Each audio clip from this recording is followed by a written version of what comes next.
تو یہ تعصب سب جگہ پایا جاتا ہے, ہمارے ہاں بھی ہے, دوسروں کے یہاں بھی ہے.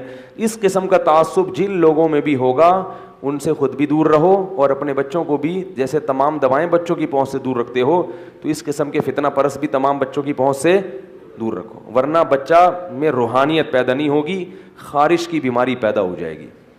ہر ایک بجا کے اس کو چھیڑتا رہے گا, تو جو ہے نا حدیث میں یہ آتا ہے تو یہ کر رہا ہے, فلانے میں یہ آتا ہے تو یوں کر رہا ہے. جو قصے ختم ہو چکے ہیں, جو اختلاف امت میں ختم ہو چکے ہیں, مذاہب وجود میں آ گئے, ان کو دوبارہ چھیڑ کے کیا کریں گے, لڑوائیں گے. امت نے اسی لیے بحث سمیٹ دی کہ بھائی کسی بھی ایک فقہ کو فالو کر لو, ختم. کسی بھی ایک فقہ کو فالو کر لو, باقیوں کو کیا سمجھو, صحیح سمجھو. اور اگر کوئی اس کو نہیں مانتا کہ میں کسی فقہ کو نہیں فالو کروں گا, تو چلو بھائی ٹھیک ہے, اپنی ذات کی حد تک آپ کو جیسے سمجھ میں آ رہا ہے کر رہو, دوسروں پہ طنز.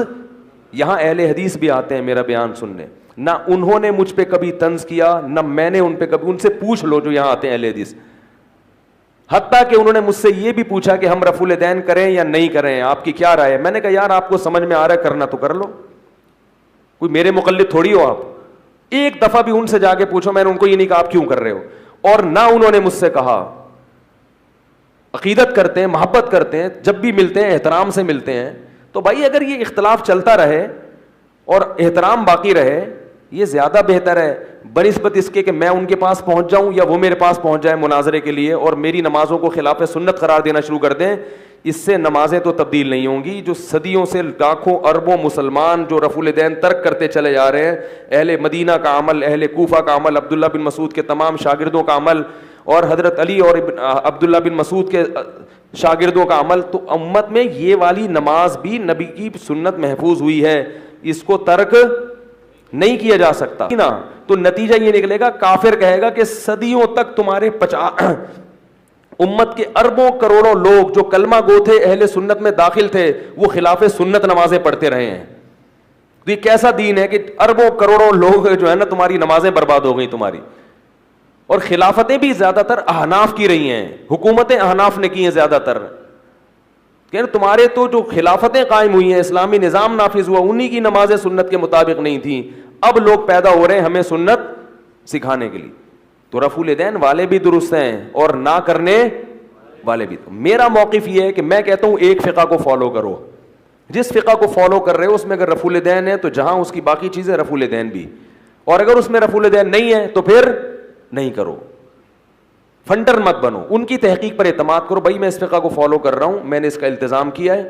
کیوں التزام کیا؟ لوگ کہیں گے قرآن و حدیث میں تو نہیں ہے کہ ایک فقہ کو فالو کرو. قرآن و حدیث میں اتنا تو ہے کہ اللہ زمین میں فساد کو پسند نہیں کرتا. اس سے انسان ان مسائل سے ہٹ کے دوسرے مسائل کی طرف توجہ دیتا ہے. سمجھ رہے ہو؟ کہتا ہے چلو بھائی جب وہ بھی صحیح ہے یہ بھی صحیح ہے, تو ایک ملک میں ایک فقہ رائج ہے تو میں 1.5 اینٹ کی الگ مسجد بنانے سے بہتر نہیں ہے کہ اسی کو فالو کروں. اسی کے علماء زیادہ ہیں اور اسی کے تمام فتاوا اور کتابیں مرتب ہیں, ہر مسئلے کا حل مجھے اس فقہ میں مل جائے گا. اور اس پہ کہنے کو بہت کچھ ہے, لیکن اگر کسی کی سمجھ میں نہیں آتا تو وہ نہ کرے. کوئی ہم نے یہ تو نہیں کہا کہ جو نہیں کر رہا ہماری رائے میں وہ غلط ہے, مگر یہ غلطی بھی ہم اجتہادی غلطی سمجھتے ہیں. بات آ رہی ہے سمجھ میں؟ اجتہادی غلطی ہے, ایسی غلطی نہیں ہے کہ اس کی بیس پر اس کو ہم نفرتیں شروع کر دیں اس سے, یا اس کو دائرہ اسلام سے خارج کر دیں, یا اہل سنت سے خارج کر دیں. اسی وجہ سے میں خود اہل حدیث نہیں ہوں, میں حنفی ہوں, اور بڑا کٹر حنفی ہوں میں, کیونکہ مجھے فقہ حنفی پر بہت زیادہ اطمینان ہے اس کے صحیح ہونے پر. لیکن میں اہل حدیث کو کبھی علی الاطلاق گمراہ, کیونکہ میں کہہ رہا ہوں بھائی جب ان کی نہیں آ رہا سمجھ میں تو بندوق سے تھوڑی سمجھائے. بھائی تمہاری رائے ٹھیک ہے, مقصد سب کا کیا ہے؟ ایک اللہ اور ایک اللہ کا رسول. اس کے راستے مختلف ہیں, اس کے طریقے مختلف ہیں.